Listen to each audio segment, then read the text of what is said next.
नमस्कार दोस्तों, स्वागत है आपका at all in worlds 111 channel पर। आज हम बात करने जा रहे हैं थिंक एंड ग्रो रिच के छठे अध्याय के बारे में, जो संगठित योजना पर आधारित है। इस अध्याय में लेखक ने बताया है कि कैसे एक मजबूत योजना हमें सफलता की ओर ले जाती है और हमें अपने सपनों को साकार करने में मदद करती है।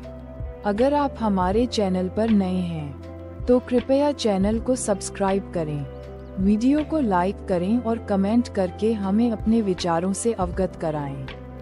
हमें आपके सुझावों का इंतजार रहेगा ताकि हम और बेहतर कंटेंट आपके लिए लाते रहें।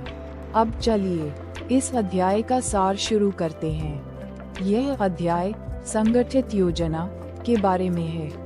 लेखक ने ये स्पष्ट रूप से बताया है कि अगर हमें किसी लक्ष्य को प्राप्त करना है तो हमें उस लक्ष्य के लिए एक ठोस और संगठित योजना बनानी चाहिए।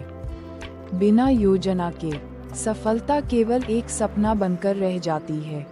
इसलिए एक सफल जीवन जीने के लिए हमें अपनी योजनाओं को सही दिशा में तैयार करना चाहिए।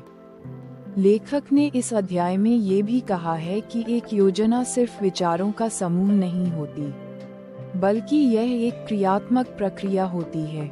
ये हमारी सभी योजनाओं और निर्णयों को सही दिशा में मार्गदर्शन करती है। यदि हम चाहते हैं कि हमारी योजना सफल हो, तो हमें उसे सही समय पर और पूरी मेहनत के साथ लागू करना चाहिए। लेखक के अनुसार सबसे पहले हमें ये समझना होगा कि हमारी योजना कितनी भी अच्छी क्यों न हो, उसमें हमेशा कुछ न कुछ सुधार की गुंजाइश रहती है।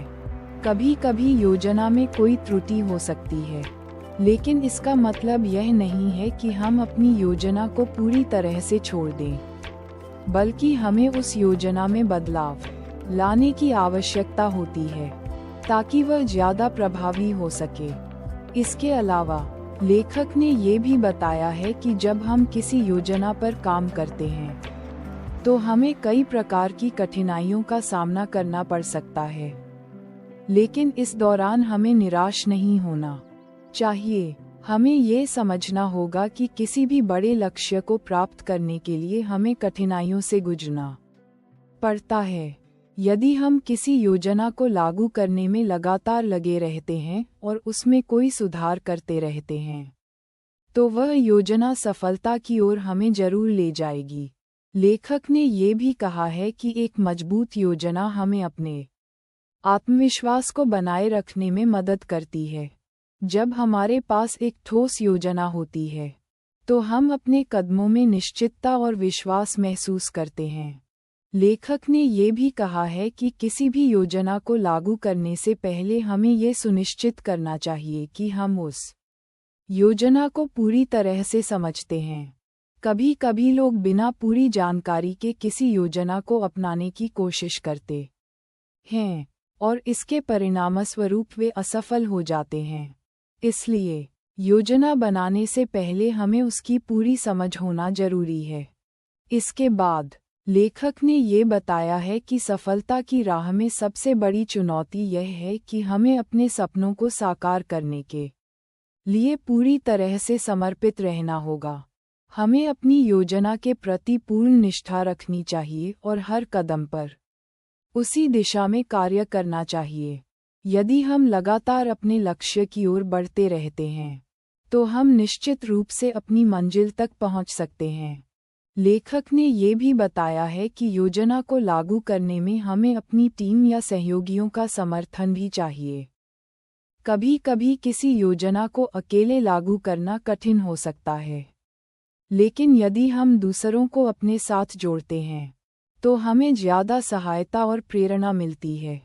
इसलिए हमें अपनी योजनाओं में सहयोगी ढूंढने चाहिए जो हमें अपनी सफलता की ओर मार्गदर्शन कर सकें। लेखक ने इस अध्याय में ये भी कहा है कि हमें अपनी योजनाओं को लागू करने में कुछ समय और धैर्य की आवश्यकता होती है। किसी भी योजना को तुरंत परिणाम देने की उम्मीद करना गलत है। हमें समय के साथ उस योजना को लागू करने में धैर्य रखना चाहिए और जब हम मेहनत करते हैं तो परिणाम स्वाभाविक रूप से अच्छे होंगे। इस अध्याय में लेखक ने ये भी कहा है कि जब हमारी योजना सही दिशा में चल रही होती है तो हमें अपने आत्मविश्वास को और मजबूत बनाना चाहिए। यदि हम अपने आत्मविश्वास को बनाए रखते हैं तो हम किसी भी मुश्किल को पार कर सकते हैं और अपनी योजना को सफल बना सकते हैं। इसके अलावा लेखक ने ये भी बताया है कि हमें कभी भी अपने सपनों को छोड़ना नहीं चाहिए। यदि हमारी योजना में कोई कठिनाई आ रही है तो इसका मतलब यह नहीं है कि हम अपनी योजना को बदल दें, बल्कि हमें उस कठिनाई का सामना करना चाहिए और अपनी योजना में सुधार करते हुए आगे बढ़ना चाहिए। दोस्तों, इस अध्याय का सबसे महत्वपूर्ण संदेश ये है कि यदि हमें अपने जीवन में सफलता प्राप्त करनी है तो हमें अपने लक्ष्यों के लिए एक मजबूत और ठोस योजना बनानी चाहिए। बिना योजना के सफलता केवल एक सपना बनकर रह जाती है। तो दोस्तों, अगर आपको इस अध्याय का सार पसंद आया हो तो कृपया हमारे चैनल को सब्सक्राइब करें, वीडियो को लाइक करें और कमेंट करके हमें अपने विचारों से अवगत कराएं। हम आपके सुझावों का स्वागत करते हैं और आपकी मदद से हम इस चैनल को और बेहतर बना सकते हैं। धन्यवाद, और हम अगले अध्याय के साथ फिर से मिलेंगे। याद रखें, जब तक हमारे पास एक ठोस योजना नहीं होती, तब तक हम अपने सपनों को साकार नहीं कर सकते। समाप्त।